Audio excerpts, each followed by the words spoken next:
বলতেছি, প্রথমে আল্লাহর দরবারে শুকরিয়া জ্ঞাপন করছি। মহান আল্লাহ আমাদের উপরে রহমত নাজিল করেছেন, এই ফ্যাসিস্ট হাসিনা সরকারের পতন ঘটিয়েছে। দ্বিতীয়ত, বিপ্লবী ছাত্র জনতাকে অভিনন্দন এবং শুভেচ্ছা। ধারাবাহিক লড়াই সংগ্রামের মাধ্যমে হাসিনার পতন নিশ্চিত করেছে।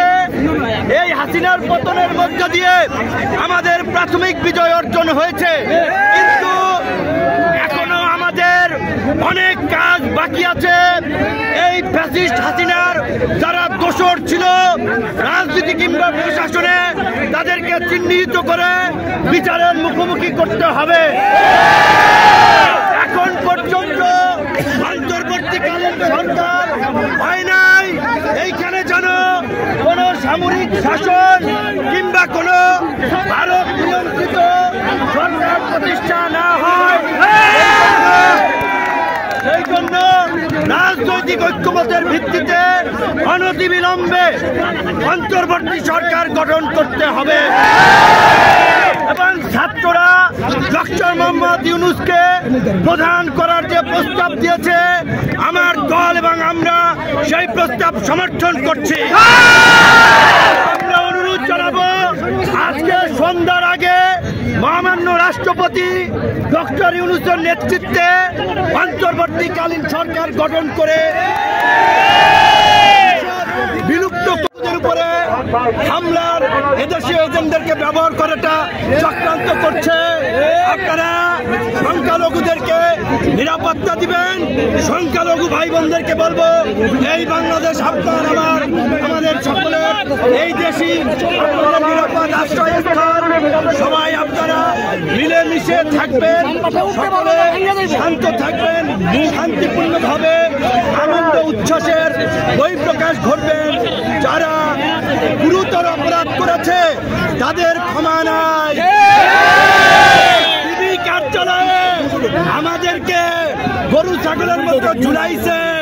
হারুনের নেতৃত্বে এডিসি শাহিন শাহ, যুগ্ম কমিশনার খন্দকার নুরুন নবী সহ যারা, তাদেরকে অবশ্যই বিচারের মুখোমুখি। আমি বলেছিলাম, লজ্জায় তারা বলেন নাই। জামাতের সেক্রেটারি জেনারেল থেকে শুরু করে ফুটবলার আমিনুল ভাই, নীরব ভাই, বিএনপি জামাত বিরোধী দলের নেতৃবৃন্দকে গরু ছাগলের মতো পিটাইছে। প্রশাসনের মধ্যে এই দুর্বৃত্তদেরকে চিহ্নিত করে অবশ্যই চাকরিচ্যুত করে জেলে ভরতে হবে। আপনারা গণ অধিকার পরিষদের নেতা কর্মীদেরকে বলবো, অন্যান্য এই আন্দোলন সংগ্রামে অংশগ্রহণকারী দল ছাত্র জনতার সাথে মিলেমিশে এলাকার শান্তি এবং স্থিতিশীলতা রক্ষায় কাজ করুন। দুর্বৃত্তরা, দুষ্কৃতকারীরা যেন কোনো অঘটন না ঘটায়, আপনারা সেই বিষয়ে সতর্ক থাকবেন। আমি আমাদের রাজনৈতিক কার্যালয় পল্টনে গিয়ে আপনাদের সাথে শান্তিপূর্ণভাবে দেখা সাক্ষাৎ করে বাসায় যাব। তাড়াহুড়ো করবেন না, আমাদের কোনো ভাই যেন পরে আহত না হয়, কেউ যেন কারো দ্বারা সমস্যায় না পড়ে, খেয়াল রাখবেন। আজকে জামিন দেওয়া হয়েছে। আমরা বলতে চাই, শুধুমাত্র জামিনের মাধ্যমে এই ধরনের নেতা কর্মীদেরকে মুক্তি দিলে চলবে না। তাদের নামে যে মামলা দেওয়া হয়েছে, এই মামলা অনতিবিলম্বে প্রত্যাহার করতে হবে। সাথী বন্ধুগণ, আমরা গতকাল মহামান্য রাষ্ট্রপতির সাথে সংলাপে বসেছিলাম।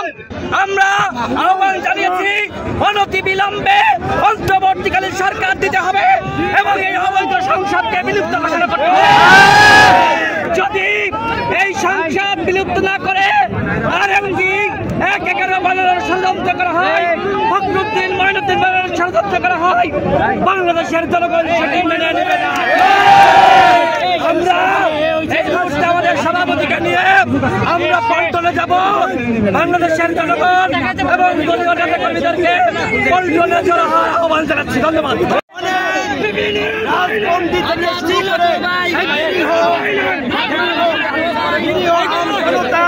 কারাবন্দী আছে, অনতিবিলম্বে নির্বাহী আদেশের মাধ্যমে তাদের সকলকে মুক্তি দিতে হবে।